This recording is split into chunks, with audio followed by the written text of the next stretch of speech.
Hello and welcome back to the channel. Today I want to show you my little trick for undercarriage of RC model aeroplanes.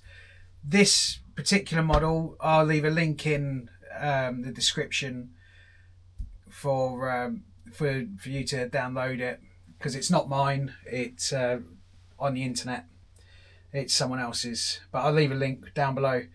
In the model, I always used to use a bolt like this with washers, and I double nut them.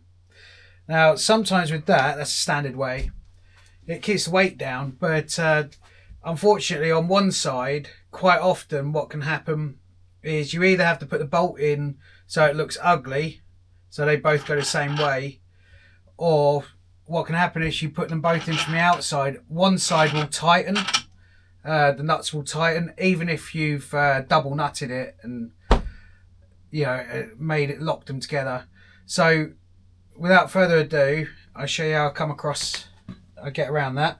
I get some heat shrink, which is in a standard box or supply. I get this,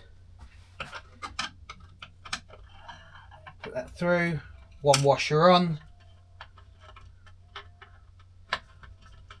put the other wheel on,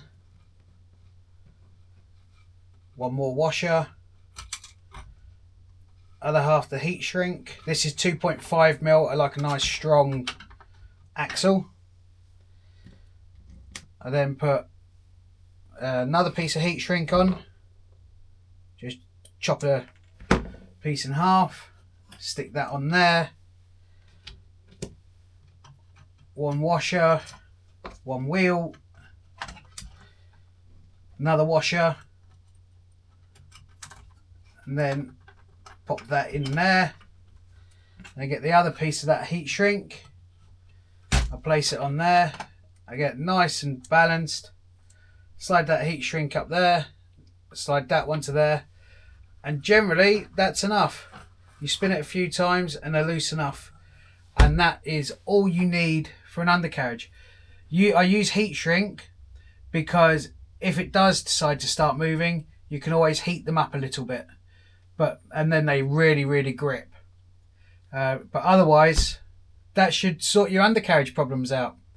Okay, thank you very much. Don't forget to subscribe and share, please.